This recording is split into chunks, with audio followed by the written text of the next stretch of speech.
Hey, everybody, and welcome to Learning from Smart People. I am your host, Rob Oliver, and I'm really appreciative that you tuned in today. I would encourage you, as always, subscribe. Hey, we're always looking for feedback too. If you want to leave a review on Apple Podcasts, wherever you're listening, give us, of course, I would encourage you, give us a 5-star review, but be honest about it. Today is one of those days that I'm pretty sure you're going to be very grateful that you've tuned in. My guest today is Dan Blanchard. He is an inner city school teacher. He is a best-selling and award-winning author. He is a speaker, educator, and TV host. On top of all that, he is also a double veteran of the Army and Air Force. He has completed 14 years of college, earned 7 degrees, written 30 books, and is married with 5 kids. Dan, it seems like you don't ever have to do anything. So thank you for your service. We really appreciate that. And B, thanks for being on the show. Yeah, you're welcome, Robin. Thanks for making me sound so good in that introduction. Hey, Very cool. Hey, here's the fun part about it, and that is all I got to do is talk about what you've actually accomplished.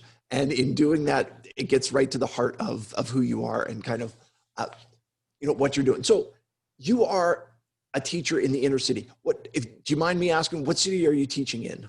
I teach in New Britain, Connecticut.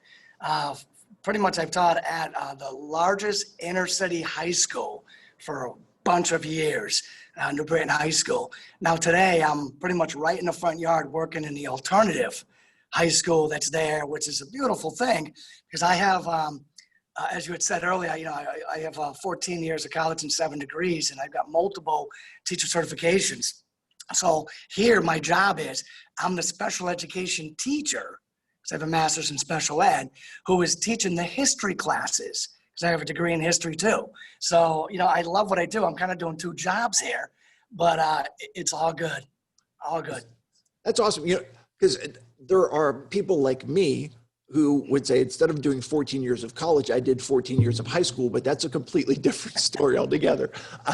So you've got multiple degrees. Are you feeling like special education is kind of your sweet spot, or what kind of has brought you to your job today? That's an interesting question, Rob. And I never knew, what brought me to special ed, because that's a hard job. It's a heartbreaker day in and day out. And the majority of my time on the last 20 plus years, they've put me with the behavioral disorder, behavioral challenges, socially, emotionally, disturbed or whatever, the toughest kids. And if you think about it, if you're working in the inner city, you're already working with tough kids. You know what I'm saying? And then you work with the toughest of the tough kids. It makes for a rough day. And there's been many times I've wondered why I'm a special ed teacher. And I don't think I figured it out until just recently. All right. And the history thing, I've always liked that since high school. I was never maybe great at it, but I always liked the history and the teachers telling us stories. So that was an easy one. I always knew that I liked history, and I just went and got a degree in it. And now I teach something that I love, and it's so easy. I just tell stories about amazing people in history. It's so easy and so fun, and the kids love it. Okay. So now to boomerang back, I get to do that, but I also get to do special ed, and I could never figure out why. am I glutton for punishment? Why do I always go for the hardest thing? I was Army infantry, front line. Why the front line? You know what I'm saying? Right. So why special ed? And then why behavior? Why do I keep getting called back into the toughest kids, the ones that make the teachers pull their hair out, right? And Sure. Here's what I've discovered recently is subconsciously, I was drawn to it. And I don't know if there was a greater universal calling or what, but I've been pulled in. Every time I get out, they pull me back in like the mafia, right? They pull me back in, and I've been drawn to it.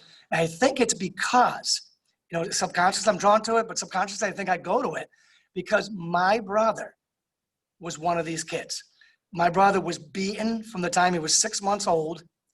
We grew up in a very abusive household, poverty, very, very dysfunctional. My father was dealing with a lot of mental health issues, and he was self-medicating with heavy, heavy alcohol. And he was a hard drinking, hard hitting Marine. Wow. So my brother was emotionally damaged. My brother was one of the kids that didn't have friends. My brother was the kid that didn't fit into the regular classroom, the one that talked back to the teacher or maybe threw a pencil at the teacher. That was my brother. And my brother always ended up in these jobs where these very special men had to be his teacher because, well, first of all, he was explosive. He was strong. He was dangerous. You know what I'm saying? So he had to have these very special men that would look out for him, but not get beat up by him. And all these years, I was a two-time junior Olympian wrestler, two-time state champ wrestler, two-time junior Olympian wrestler, and two-time coach of the Junior Olympics. So I was that man that these explosive, angry as all heck boys can't beat up, but yet there's a place in my heart for them where I let them know, that they're loved, that there's room in this world for them somewhere. Yes. I think that's why I do what I do. It took me a long time to figure that out, Rob. Lots of years to figure that out. It's so interesting what you're saying because I'm hearing the two parts to it. Okay. The one is that you're not physically intimidated by young guys who are strong because you can handle that, but that's not the tool that you're using as an instructor. The tool that you're using as an instructor is love and compassion. Am I understanding what you're talking about? Absolutely, Rob. Love, compassion, joking around, knowing that, hey, you know what? This isn't the end of the world. You didn't do your assignment today. I'm not going to flip out over that. You know what I'm saying? It's not the end of the world. We can maybe get you back on this assignment tomorrow. You know what I'm saying? So compassion, love, patience, and humor. And, and there is a place in the world for these kids, that haven't been shown the love that they deserve. And my brother was one of them. You know what I'm saying? People say, Dan, you were one too. You came from the same house. Sure. But me and my brother went different paths. I went into sports and started beating people up in sports and getting medals. And my brother was just beating people up on the streets and getting arrested and going to jail. Right. We were the same kid, but we just kind of went different. And I've been put in a position where I can make a difference for those kids like my brothers that maybe didn't have sports or didn't have a way to vent themselves or focus all their anger into something positive. And they were just out on the streets surviving, or maybe just even surviving within their homes. So I'm the guy now that takes care of those kids. It's funny. You talk about that. You were talking about someone having a way to vent your aggression, and you found sports as an outlet for the aggression, and it was violence in a controlled atmosphere for a purpose. But there are those that don't have the outlet, and True. As a result, someone just said this the other day, and it really blew my mind. When they talk about communication, behavior is a form of communication. Absolutely. And so as people they're exhibiting what we would, stereotypically call negative behavior, it's a communication that there's something else going on in there.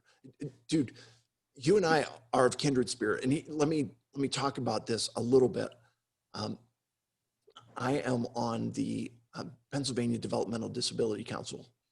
And so really looking at folks, a lot of whom have what, are intellectual disabilities, cognitive disabilities, developmental delays, whatever the words are that you want to use. And I'm sure that I've hit on some, non-politically correct terminology in there, but you're finding that you can connect there.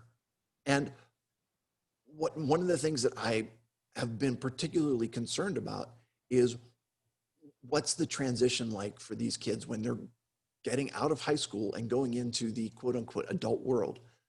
You're talking about your brother who has these aggressive behaviors and has ended up getting arrested and ends up with a criminal record because his behavior is coming out this way. How do you help the kids so that when they're getting out of high school, here in Pennsylvania, we talk about it as the school-to-prison pipeline. How do you address those behaviors to help the kids so that they're not ending up in that situation?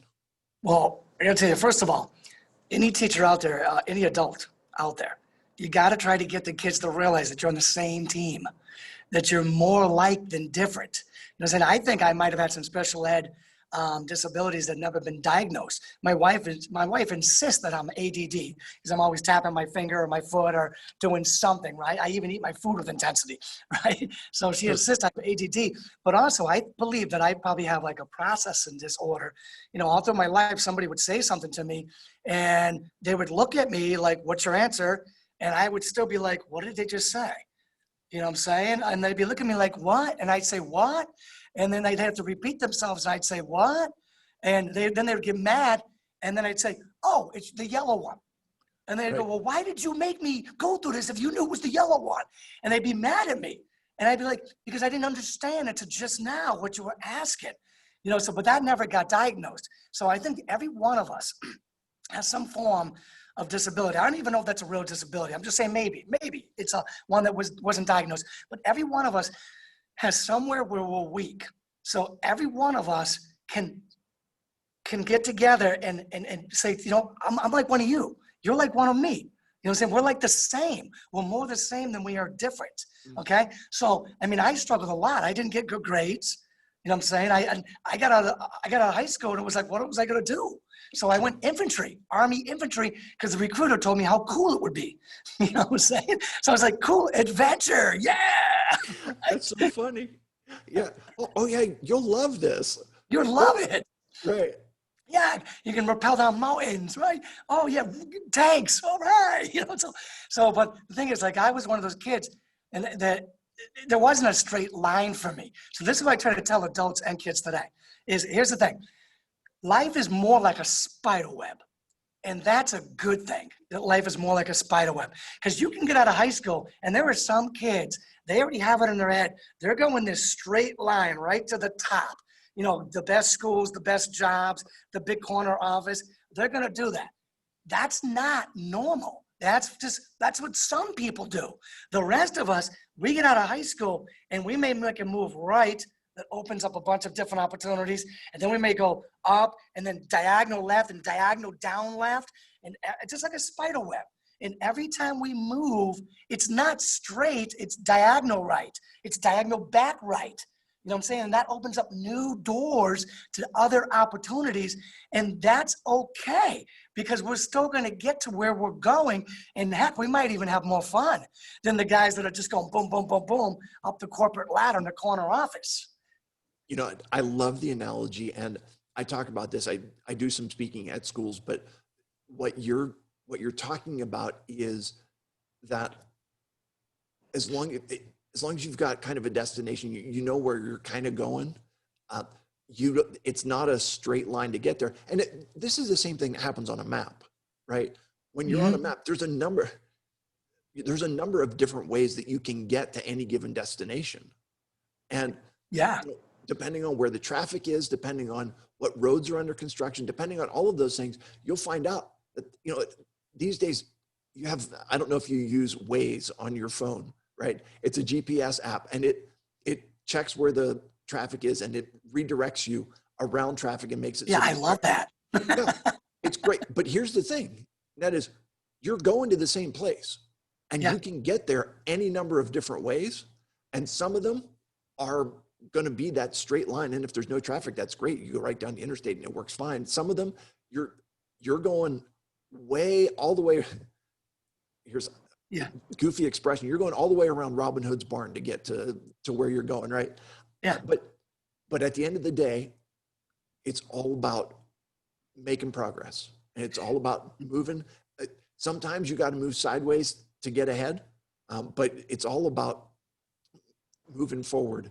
And it, as you said, it's so correctly, it's not usually a straight line. No, it really isn't. And Rob, I have like parents contact me. They're concerned about more so their boys than their girls. My boy's not motivated. My friends, same thing. My son's not motivated. Heck, my wife says the same thing. She says, she gets frustrated with our son. He's in high school now, and he's really motivated on the wrestling mat. And he's very smart in the classroom, but he doesn't go the extra mile in the classroom. So my wife is frustrated saying he's not motivated in the classroom. I've heard this for like 20 plus years about parents being concerned about their sons not being motivated. And I'm like, listen, it's not, I don't want to spook you, but it's not that big of a deal. Believe it or not, they're going to find a way. You know what I'm saying? Is there something he loves? And if he loves this, then let him build his success skills. And that's something that he loves. And he'll later transfer those success skills and success habits over to the bigger picture of life. And if he has to start at a community college, so be it. That's fine. Let him go to a community college. You can save some money. Let him figure out what he wants to do in life. And then I guarantee you, once he has some extra time, because boys mature a little slower than girls anyways, once he has a little extra time to mature some, figure out what he wants to do, you'll see he'll turn it on. He'll get motivated and turn it on. And I don't care, I mean, if his love right now is wrestling, or his love is like chess, or his love is video games, let him become good at that. And then he can transfer those success habits over to the bigger picture of life later. And when he finds, you know, which way he wants to go, you know, someday, I mean, I took my skills and success habits in sports, and then I just transferred them over to like the Army. And then I transferred them over to college. And then I transferred them over to being a husband, and then a father, and then a teacher, and then a coach, and then a speaker. You know what I'm saying? But I had to start somewhere. And guess what? For me, it was sports and then a community college. And I turned out okay, even though my wife jokes sometimes about that. She says, I'm still thinking about that one. I understand completely. So let me just, I want to key on a couple things that you've said. Number one is having an area in which you develop success skills. It's a concept I had not thought about before, but even if it is video games, they're learning how to be successful at something. And the skills that they are developing in being successful at that are skills that they can then translate to other areas. And, you know, they've got to get lit in those areas. They've got to get fired up about those areas at some point. But another thing that you said, I'm also a guy that started out at community college because I was a mess. Okay. Mm-hmm. I experienced some adversity during my high school career, and that was health adversity. I also had an entire lack of motivation. And like you, my wife said, the jury's still out on me. We've been married 25 years, and you know, I've got those issues. But I want you to, if you don't mind, you talked about building success skills, but talk to me about what role adversity plays in developing life skills. Yes, this is a great little story. I had a wrestler back years ago. He was a good wrestler. His father was always on him, just on him. I felt bad for him, right? And this kid, he lived in a rough neighborhood, you know, went to a rough school. They lived in poverty. And then his father, it was just always on him. I don't know, you know, what it was beyond that between him and his father. But one day he comes in, he's got these black fingernails. And I'm like, yo, what's up with the black fingernails? And he looks at me, he goes, because I'm an angry young black man. And I'm like, good, that's awesome. And he looks at me like, what are you talking about? Like, what do you mean that's awesome? And I go, you're mad. He goes, yes. I go, you're angry. He goes, yes. I go, good. Now you got some energy to funnel into something positive. You know what I'm saying? Whether it's winning this wrestling match, becoming a great wrestler. He also did some judo on the side. You know, doing the judo, whether it's getting into a college and become successful in a college, whether it's starting your own business, the adversity in your life, you know, maybe even the not ideal life, you know what I'm saying? Maybe even the subpar, maybe even not good life has given you energy in the form of anger to get out there and know what you don't want and create what you do want with that fire in your belly because of the adversity and the less than good conditions that you're growing up in. You know, it's incredible to hear you talk about this, that what people are doing is they're taking that energy that comes from adversity and channeling it into doing something positive. And it gives you an energy to do something. Because one of the things that I'm sure that you have to deal with is apathy, where there's just people that don't care. And they have convinced themselves that they don't care about anything. And I don't believe that that's true. And from what you're saying, I don't think that you believe that's true. And there's something that you're passionate about. And once you can light the passion for something, that's going to be the beginning of the energy that gets you moving forward. Am I understanding what you're talking about, right? Yeah, I definitely. I mean, there's a couple of different ways you can go with this. One, you can kind of go to my brother, being angry at everybody and fighting everybody at the drop of a hat. You know, you could become, let's say, not violent, but, you know, apathetic. Says, I'm not going to do anything. I don't care about anybody. I don't even care about myself, blah, blah, blah. Or you could do what I did. You know what I'm saying? Create the life you want to create for your future family. If you weren't born in the perfect family, and many of us weren't, you know what I'm saying, or you're not growing up in the perfect circumstances, the right neighborhood, or even a nice neighborhood, or a nice school, many of us aren't, you know what I'm saying, then go out and create what you want. Your future self, your future wife or husband, your future kids deserve that. They deserve what you have, the fire in your belly, the energy through anger to create. You can create it faster than somebody else because you got that extra energy of being wronged, you know, in life, being dealt the wrong hand in life. You can create this. Your future spouse, your future children deserve this. And you do too. You do too. Create the life that you all deserve. You know, it's interesting. Again, I'm listening to what you're saying, and you're speaking to the choir. Okay, like you're talking my language, because what I'm thinking about is everybody, and I'm going back to what you said earlier. Everybody's got issues. Okay, everybody's got limitations. Everybody's got barriers. Everybody's got some form of whatever you want to call it. It may not technically be a disability, but everybody's got stuff that they're not good at. Okay. Yep. That's part of being human. That is one of the key elements that makes us all the same. We've all got stuff we're good at and all got stuff that we're not good at. And if any of us have the mistaken impression that I am perfect and everything about me is wonderful, you know what? Actually, your main skill is lying, and because you're just lying to yourself that nobody's got it perfect. Nobody's family's perfect. Nobody's background's perfect. Nobody is perfect as a human, but that doesn't take away the fact that each of us has a skill set. Each of us has passion. Each of us has energy, and finding out how to use those skills, how to channel that passion, how to focus that energy into making a positive impact in the world and to building a life that is meaningful and has value. That's where it all comes down. Yeah, I got to tell you, Rob, I think in some ways I might have gotten lucky, because I grew up not thinking I was, you know, the smartest kid in the room or even smart.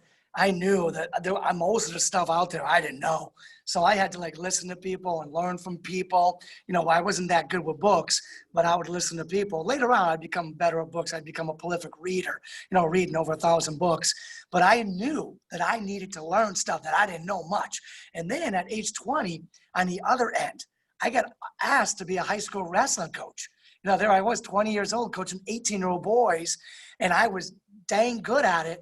You know, I was, like I said, I was a 2-time junior Olympian, and I loved coaching wrestling, but I learned something very, very unique and very, very important while doing it. I thought I knew wrestling, and I did. And I had muscle memory, how to move for what pressure, when I felt pressure, what way to go. But now, go ahead and try to put that in words to high school kids who don't know what you know, and you got to teach them that. Yes. That was such a gift given to me. And I couldn't understand in the beginning, why can't you just do what I tell you to do and you'll win? And it's like, no, they can't just do what you tell them to do because they're not you. I had to teach them. And then when I taught them, guess what, Rob? Well, it took me a couple of years of teaching and teaching. But when I got to that point, I started saying, you know what? Now that I've been teaching wrestling, now I really know it. Now I really know it. And then since then, I try to teach people things all the time because it gets me to know stuff better. Yes. So let me get so much there that I want to unpack. And but this is why I think Wayne Gretzky was actually not the world's greatest hockey coach. Mm-hmm. You know, in the conversation for being one of the greatest hockey players of all time, but his ability to he couldn't get his teammate, or he couldn't get his team to do what he could do because they didn't have the skills that he did. And he actually was having to learn how to explain things or how to get them to do what was within their capabilities. And that's really what you're talking about, is understanding that you have an understanding of how to wrestle from your own personal experience and using the skill set that you have.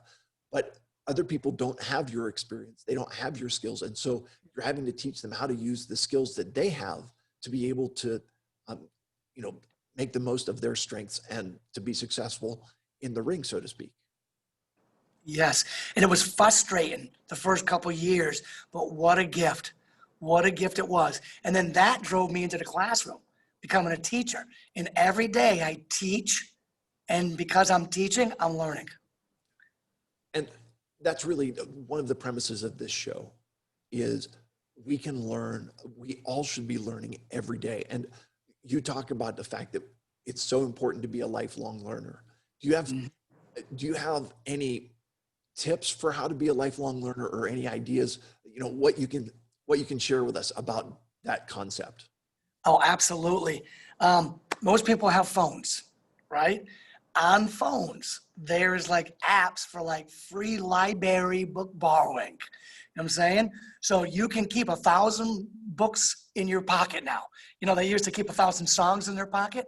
Sure. Now you can keep 1,000 books in your pocket. You got access to the library, so you can pull out your phone and read. Saying while other people are bored and playing video games to kill time, you could be reading. Heck, if you're not a big reader, plug in the earphone and listen to audiobooks. Find stuff you're interested in and read and listen to books on your phone for the rest of your life, and do a little bit every single day. Never let a day go by where you don't pull out your phone and read, or put the thing in while you're driving to work or driving to sports or school, wherever. Listen to an audiobook. There's a world of information out there, and a lot of it's exciting when you stumble upon the right stuff. You just gotta be a detective. You gotta go looking for the right stuff. It's not gonna be the stuff you did in high school. Go looking for the right stuff, and you're gonna be hooked. You're gonna be a lifelong learner. You'll be hooked. Beautiful. And let me just say, first of all, I am in no way endorsing or condoning the concept of putting earphones in while you're driving. Hook up to Bluetooth and listen to your books on Bluetooth through your phone, through your radio. Don't drive with earphones in. But no, the concept of what you're talking about is spot on. That always be looking for something that you can learn about. And I really think that in this day and age, it's dangerous because we've got Google, and you can Google anything, and we feel like you don't actually have to know things, because whatever it is, I just ask Google and Google gives me the answer. But it's important to build your knowledge base, because the internet, anybody can put up anything, and you read it, and what's out there may or may not be accurate. So having the knowledge to be able to parse through what you're understand or what you're reading, to make sure that it's factual and to understand it properly, is something else that you've got to be right on top of. Listen, Dan, you've been fantastic, and you've given us so much to think about. If people are interested in learning more about you, how can they find you? Where can they connect with you? Oh, I'm everywhere. They can just look up danblanchard.net, granddaddyseekers.com. I'm all over, the Facebook, all the social media. Check me out on Amazon, Dan Blanchard, Amazon. Check me out, Mindalia TV. I'm all over the place. Just Google Dan Blanchard.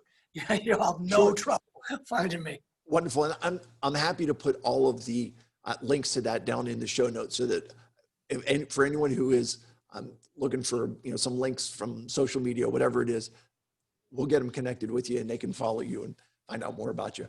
Hey, this has been wonderful. You have indeed established that you are smart. I have learned from you, but now it's time for my favorite part of the show. It's 3 questions to establish your humanity. Are you ready for this? All right, shoot away, Rob. All right, so Dan, you've got 5 kids, and if your wife is ever too busy to cook dinner and it's dad's turn for dinner, what's the Dan Blanchard go-to dad meal? This happens a lot, and let me tell you, the kids joke about this to mom. They say, Mom, whenever you're gone, Dad just orders a pizza. Okay, so you're being up in Connecticut, you've got all kinds of different pizzas. What's the go-to pizza up there up in Connecticut for you? Oh, my kids, I think they like Caesar's pizzas and Papa Gino's pizza. Papa Gino's pizza. I like, there's a great place in Willimantic called Tony's. I like that one because it reminds me of the pizza I grew up with in East Hartford. But my kids are like, no, it's too greasy and this and that. But I'm like, yeah, but that's the pizza I had when I was a kid. Like the real juicy, greasy pizza. But the kids don't like it. It's the stuff that you can't eat with a white shirt on, right? Yeah, exactly. All right, wonderful. So what is your worst weather experience ever? The worst weather experience. Well, up here in New England, I believe we moved into our house. This is, I guess, what, 9 years ago? 10 years ago, 10 years ago, we moved into our house. And the very first day we were there, a hurricane came through and knocked our power out for 6 days. So the very first day we're unpacking boxes. We got no lights. It's summer. We got no AC, no phone, no internet. We had nothing. And I believe toward the end of it, I believe I had to get in my car and drive to work. I couldn't even take a shower. So that was a terrible weather incident. For 6, 7 days, maybe it was 8 days, but it was like a good week. We had nothing, no power. Oh, it was terrible. Well, okay, and let me just say that because you are a native New Englander, I think that the misery of snow is probably something that you've experienced. And because I'm not from New England, I think that you don't know how bad you've had it with snow, but it doesn't bother you because it's just part of what happens every winter. Yeah, no doubt. I got to tell you a real quick snow story. When I was young, before I was married, my girlfriend at the time, who's my wife now, we had planned to go to Niagara Falls a couple times, and it kept getting delayed. And then finally, my girlfriend, who's my wife now, says, we're going this weekend no matter what, right? Friday morning, a monster snowstorm pulls in to Connecticut, right? It takes me 4 hours to get out of Connecticut, 13 hours straight to get to Niagara Falls. And there were places on the highway where it was crazy. You know, the 2-lane highways, there was a snow, Jersey barrier snow in between separating the cars. And there were 18-wheelers pulled off, on the right lane, 2 lanes, the right lane, 18-wheelers sitting there sleeping. And I was going by them in the left lane thinking, I was white knuckling it the whole way going, this, upper northeast weather is crazy. Yeah. And yet what you find out is it seemed impossible, but you managed to get through it. And I really think that's an allegory for life. Sometimes you're looking at obstacles and you're like, there's just no way. And then you find out, you know what, with a little determination, a little bit of perseverance, we managed to survive. And now it's a story that we can talk about in hindsight. All right. Last question for you is, and I hope this is an easy question and not embarrassing at all. How many times did you have to take your driving test? Oh, once. Once. Congratulations, man. I got the perfect score. There's a funny story that goes along with that, though. Do we have time? Yeah, we've got enough time. Yep. There's a real, and I told you, I grew up in very, very difficult situation, right? So the day before my driver's test, my father, he came home from the bar. For whatever reason, he was mad at me and my brother. I don't even remember why. And he just said, tomorrow, you're not getting your license. And I'd already paid for it. I made arrangements to get he didn't give me any money, didn't give me a ride, right. Nothing, right? So the next day, right from school, I was like, what am I going to do? And I'm like, I'm going. So I went right from high school, right to the DMV, took the test, got the perfect score, passed it, came home, and then hid my driver's license for 6 months. That's hilarious. I love it. Hey, Dan, thank you for being on. Thank you for being so candid about what's going on. And I really, like I said, I feel like we are similar spirit, and really you're doing great work, and please keep that up. Well, thank you, Robin. I love being on your show today and talking to your audience. And this was a good time. Yeah. Hey, no problem, man. Listen, for my audience, I'd encourage you all, number one, go check out Dan, check out all this stuff. You got one more thing? I got a free gift for them, for your audience, Rob. So if they go on Amazon and type in Dan Blanchard and then type in The Storm, go to ebook. It's free for your whole audience until midnight tonight. Fantastic. I appreciate that. And I will make sure that, I'm going to get it myself, and I'll encourage all them to do the same. Cool. Thanks. And hey, everybody, I will remind you, as always, that when you stop learning, you stop living. Have a great day, everybody.